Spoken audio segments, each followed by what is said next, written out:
is Kwadwo Asamoah Ansu. Today, I am with a very interesting personality. His name is Kwadwo Asamoah Ansu, the CEO of MobileEdge. And today he's going to talk to us about what MobileEdge is doing in the space so far as sustainability is concerned in Africa. Welcome. Thank you. To the AfricaNEV podcast. Thank you. How is COVID treating you? It's not really easy. Well, I happen to have gotten it myself. Oh, really? So you are COVID veteran? I've had the whole gamut of experience with COVID. Okay. I lost my mom to COVID. What? A couple of family members also got it. I've had it since. It's been a year now, so at least we've managed to cope with the situation and come out strong. We thank God. But it's not 2022. Yes. This year, whether Omicron, Delta, Alpha, Beta, Kappa, Lambda, it shall pass us by. It shall pass. It shall pass. Oh, okay. So, tell us a bit about yourself. Who is Kwadwo Asamoah Ansu? Yes. Well, my background is basically psychology and finance. Okay. And I worked a little bit for about 4 years in the banking sector. In Ghana? In Ghana. And then I got into electronics.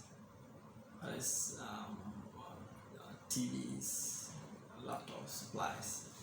Wait, you got into electronics how? Are we talking about in terms of trading them? Yes, or? trading them. Okay.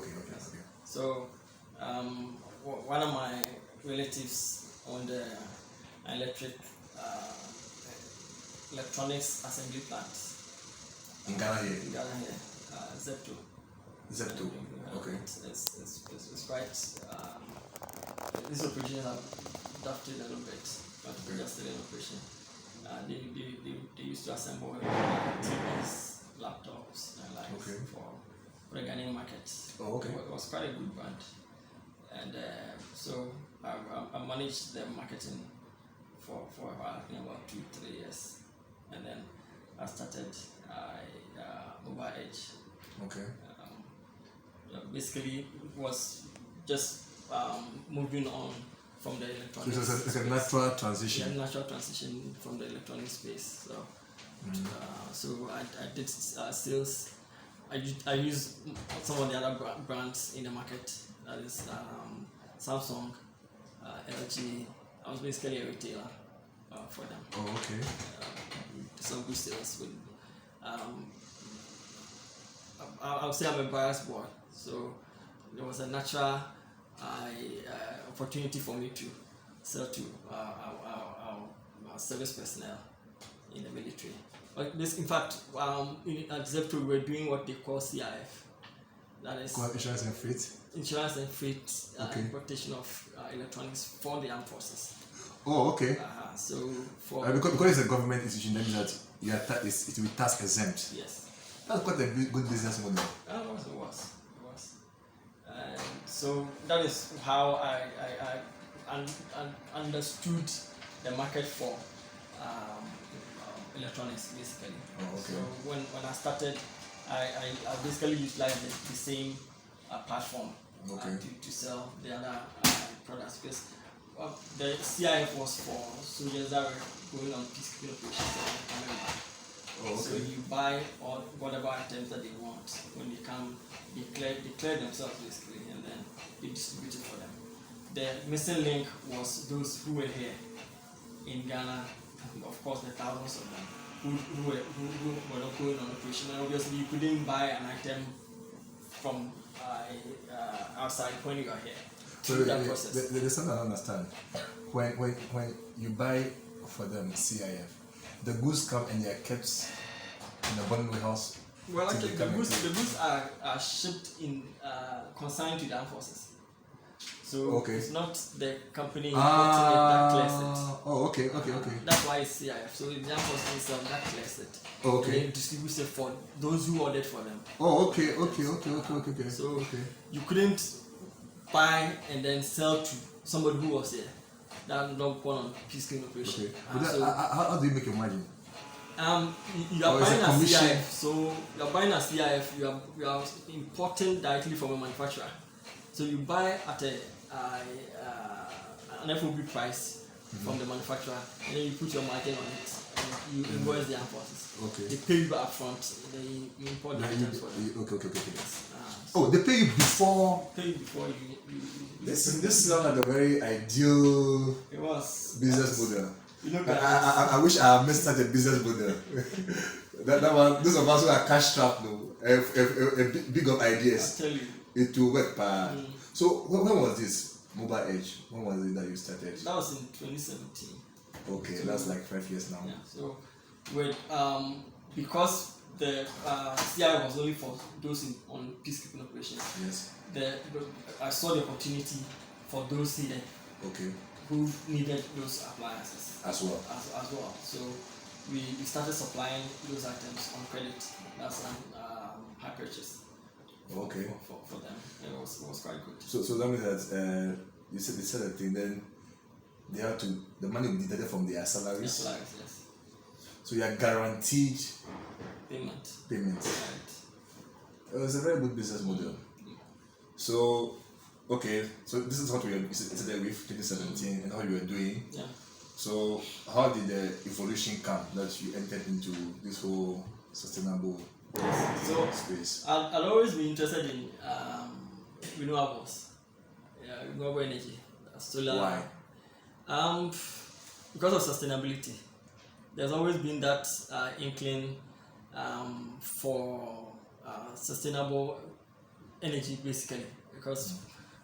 Particularly because of the challenges we went through during the doomsday situation. I saw an opportunity there in the renewable space. But at the time, you didn't take advantage of it. I didn't take advantage of it because the cost of solar, as we understood it, and in fact, many people still understand it today, is that it's expensive. Okay.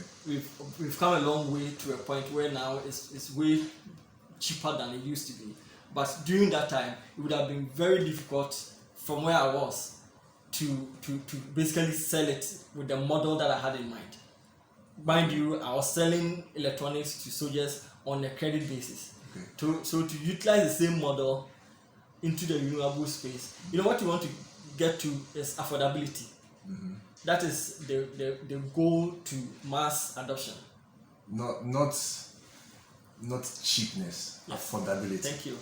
They are the same. They are not the same. Mm-hmm. Okay, so the road to affordability is the ability to pay over a longer period of time with your income stream without stressing yourself. Okay, so that has been the goal, and obviously we had doomsday and the generator business boomed. But did it occur to you to yourself as a consumer get the solar? Yes. At the time.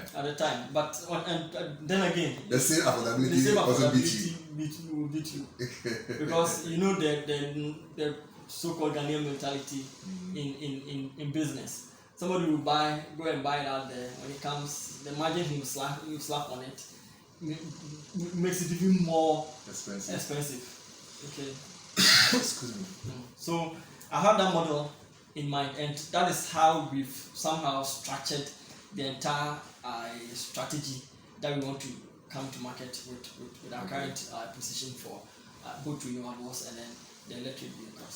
So my goal was, okay, if we this is where we want to get to, how do we get there? Okay. Obviously, you need investment, finance, to be able to bridge that gap. And I tell you, you can't get it in Ghana. Don't kid yourself.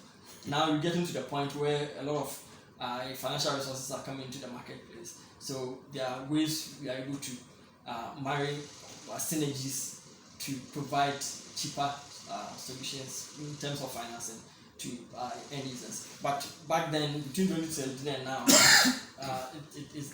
our goal had been to find the right partner, and now we think we found the right partners to be able to do what we have in mind.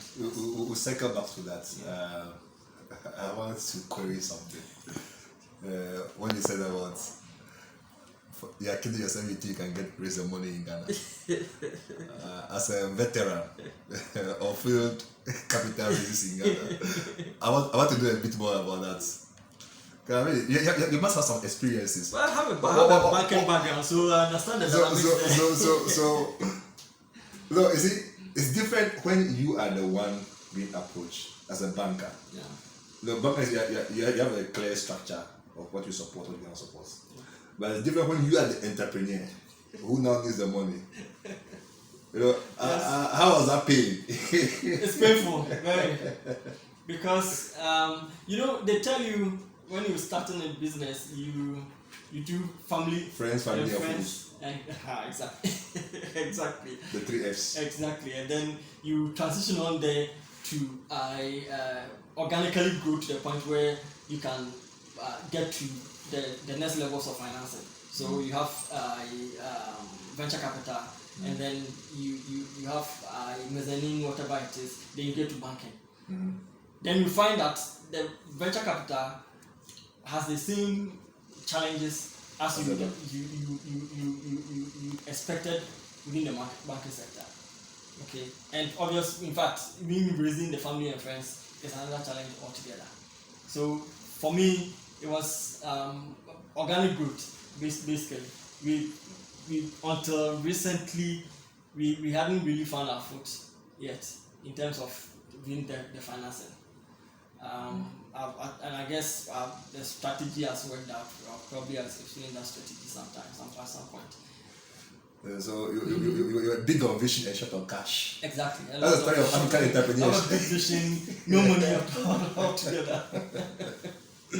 but I think one of the things I separated is clearly you had a good business model that was generating some cash that you can use to run operations whilst you look ahead to the future. Yeah. So let's come back to the EV and renewable energy space. We decided to. So clearly, it means that you thought that where costs have come to solar, for example, and renewables are now affordable. Which year did you feel that the costs are now acceptable? Well, I think 2019. 2019 was the year that I at least I got the comfort in terms of the accessibility and access to cheaper technologies, basically. Okay. And then, of course, in fact, our goal was to launch in 2020. And then COVID renewable? Yes, our entire operations with renewables and then the electric vehicles. Oh, okay. The charging infrastructure, particularly. Oh, and okay. Then COVID hit. Okay. So COVID deleted 2020. Deleted 2020.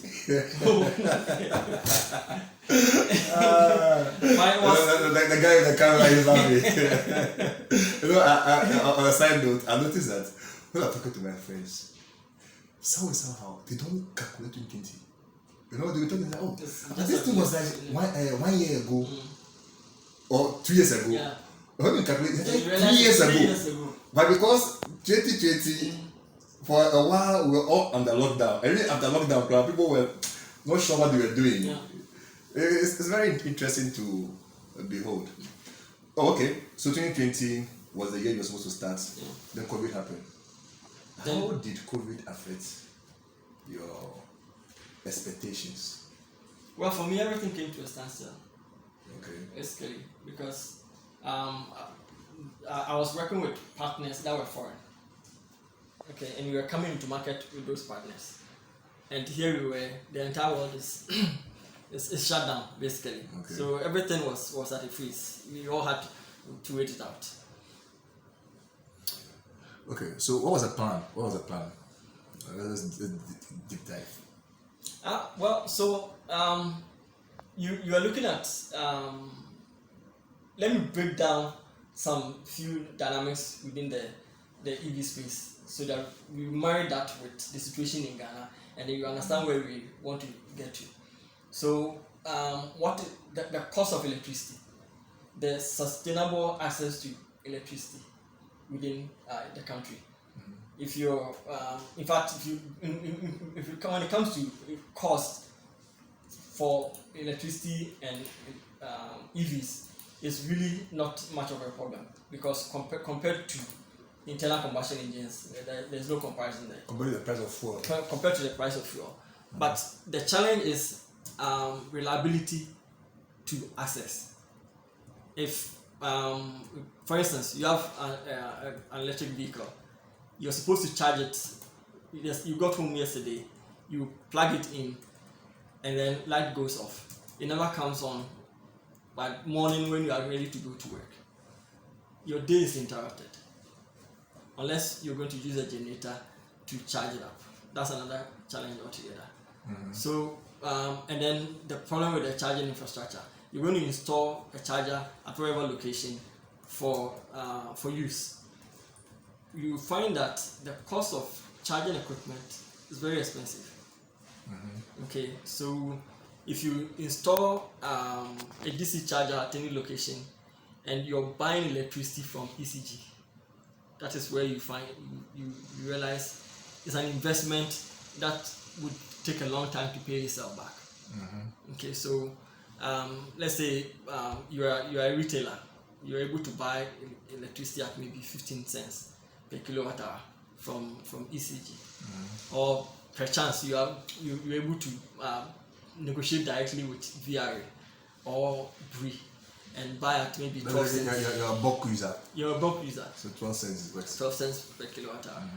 Now, mind you, PULC is going to get into managing the pricing, of course, for EV charging. So let's assume they peg the maximum at 24 cents per kilowatt hour, and you are buying at 12 cents per kilowatt hour. That's 100% profit, right? That's 100%. 12.24. Yes. That's 100%. On the electricity.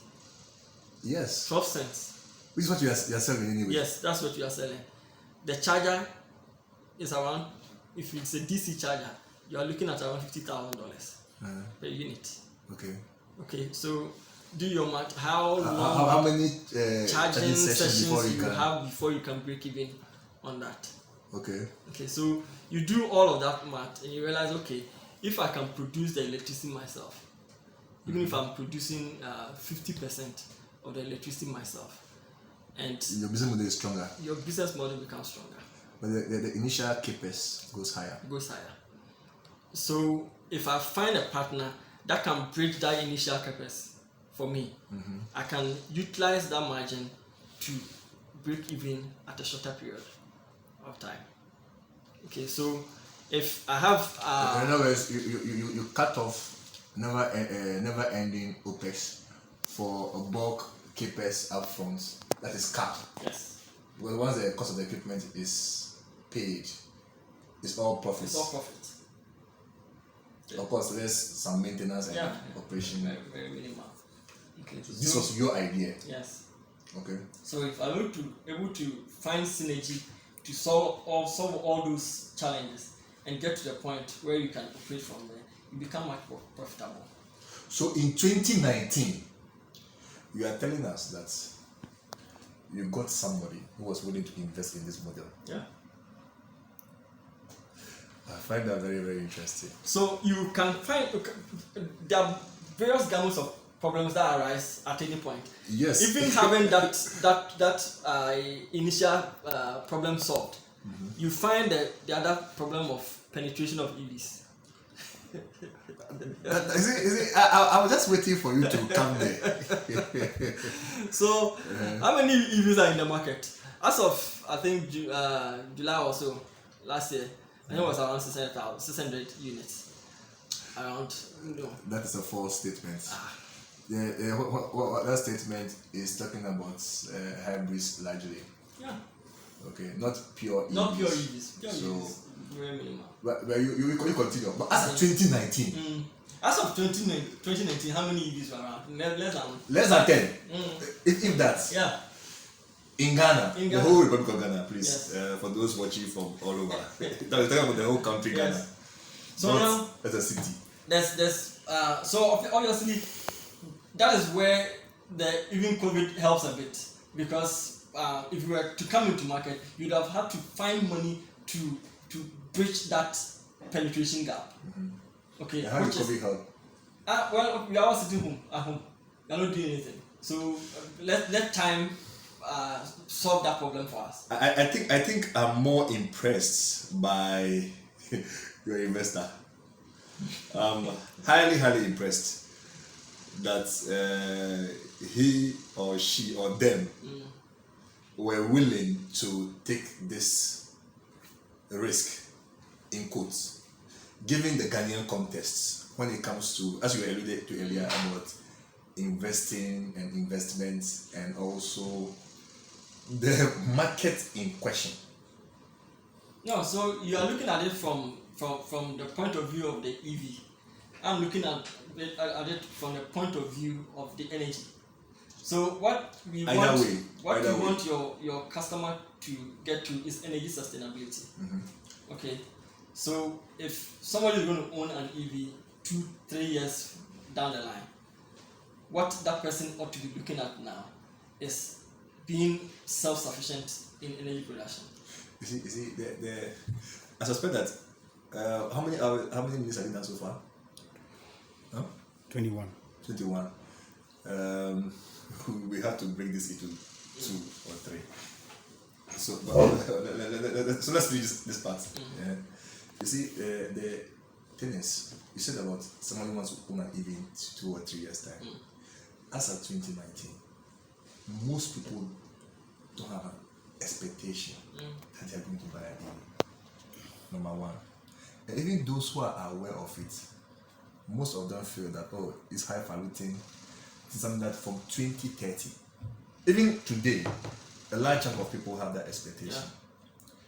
Number 2 or number 3, those who can afford, who have the money to afford, fall into 2 categories. Most new cars in Ghana, they are $25,000 to $30,000. That's how much people buy it. Unless the government people and then the super wealthy. Well, actually, the math is 80% of all cars are imported. Oh, don't worry. Don't worry. 80% of all cars imported are used. Don't worry. That stat is there. But I'm talking about those who can afford new cars. Because if you are talking about EVs, because EVs are so new, they're not likely to get a lot of used EVs in the system. I'm talking about 2019 especially. So whoever is thinking about buying an EV is going to think about buying something new. Yeah. And most of such people, they will look at the whole thing. And I'm talking from theory, this is practical experience. They will be like, buy an EV. When light, I'll rather buy my car. And I know that you and the investors are very much aware of this. So to decide to do this because this is the future, it says a lot to me. Or Kingsley, as you are behind the camera, what do you think? I think that you solved the problem. You just said the solution to the problem. It's like you and an investor aren't looking at 2019 or 2020 for or 2021. You were in fact looking way into the future. You are not looking at EVs. You are looking at the energy bit. That's the solar. That's the solar. So we are selling solar from 2019 to wherever 2025, wherever, and then along the way where the well comes or where the penetration increases, then you do charging infrastructure. You get some are doing it. Porsche have installed about 3 or 4 around the city, and they are all sitting there idle. Those are show pieces. They are all sitting there idle. Nobody is using it. I remember I had a conversation with their CEO the same 2019 when he was talking about it. At the time, they were importing these the chargers at the time. We had an interesting conversation. I heard there's one charge station here. Oh no. On this premises. Or it's Kempinski. Yeah, that's Pobart, I think.